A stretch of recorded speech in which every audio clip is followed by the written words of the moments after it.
En dehors de l'apparition sur certains villages de masques de protection, la pandémie de coronavirus n'a pas l'air d'affecter les préparatifs des élections municipales du 17 mai, ici au siège de la Commission électorale nationale autonome.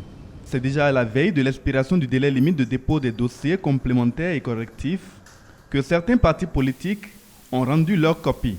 Et pour l'Union progressiste, par exemple, c'est encore une fois la directrice administrative qui demeure à la manœuvre. À l'Union progressiste, nous avons la direction politique du parti et la direction administrative du parti. Les arbitrages de candidature, les arbitrages de positionnement ont été faits par les personnalités politiques du parti. La structure administrative qui s'occupe donc de la coordination de la collecte des dossiers, de la coordination du contrôle et de vérification des dossiers et qui continue le processus vers la Sénat pour le dépôt du dossier et suit le processus jusqu'à la fin. Et la suite, c'est que nous attendons avec impatience donc, le document de la Sénat, le sésame qui nous atteste que nous serons aux élections. Le bloc républicain a lui aussi déposé son complément de dossier. Quant à la force Corée.Béné émergent, le parti est plein d'espoir. C'est pratiquement le bout du tunnel.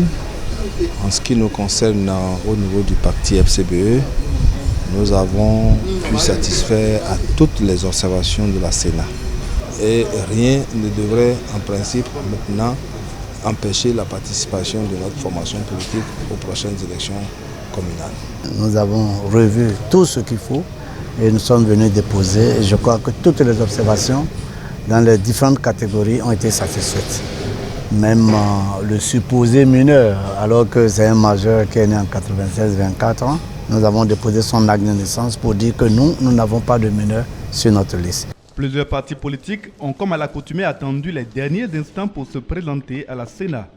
La vérification des dossiers prendra encore plusieurs jours.